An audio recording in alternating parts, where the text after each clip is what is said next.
All jury present, count for, Judge. Thank you very much. All right, ladies and gentlemen, y'all can be seated. Ladies and gentlemen of the jury, good morning. My name is Judge Paige Reese Whitaker. Judge Earl Glanville is no longer the judge presiding over this case. I will be the presiding judge in this case moving forward, and you are not to concern yourselves with this change. Let me remind you, as I assume the presiding duties in this case, that none of my decisions and nothing that I say during the trial is evidence, just like none of Judge Glanville's decisions and nothing Judge Glanville said during the trial is evidence.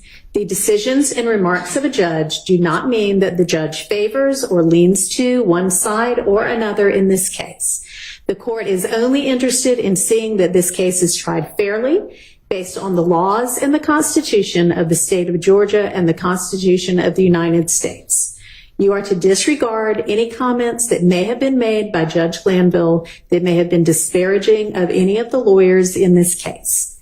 To maintain the integrity of the jury system, I remind you that you must decide this case based only on the evidence admitted during this trial and the law as I will explain it to you. Now, I know that you have been on a bit of a break, but prior to that break, witness Kenneth Copeland was testifying.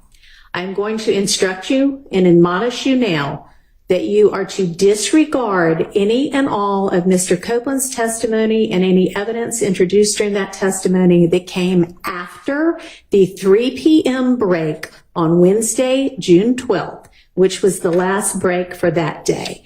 And that is, you are to disregard any and all testimony and evidence that came after the questioning and answers about Mr. Copeland's involvement in the Atlanta Blood Gang, ABG, and his January 11th, 2015 interview with Detective Thorpe of the Atlanta Police Department. The court is going to be collecting any of the notes you wrote during that portion of the trial, and I'm going to give you a short break in just a moment to identify those notes and provide those notes to my staff attorney, Ms. Persifield. And I'd like to find out at this point in time if there are any of you who cannot set aside and disregard that portion that I just mentioned of Mr. Copeland's testimony and evidence in the deliberations in this case. That is everything after his testimony about ABG and after the 3 p.m. break on Wednesday, June 12th. If there is anybody who cannot set aside and completely disregard that portion of the evidence in your deliberations, please stand up now and let me know if there are any of you. All right, thank you.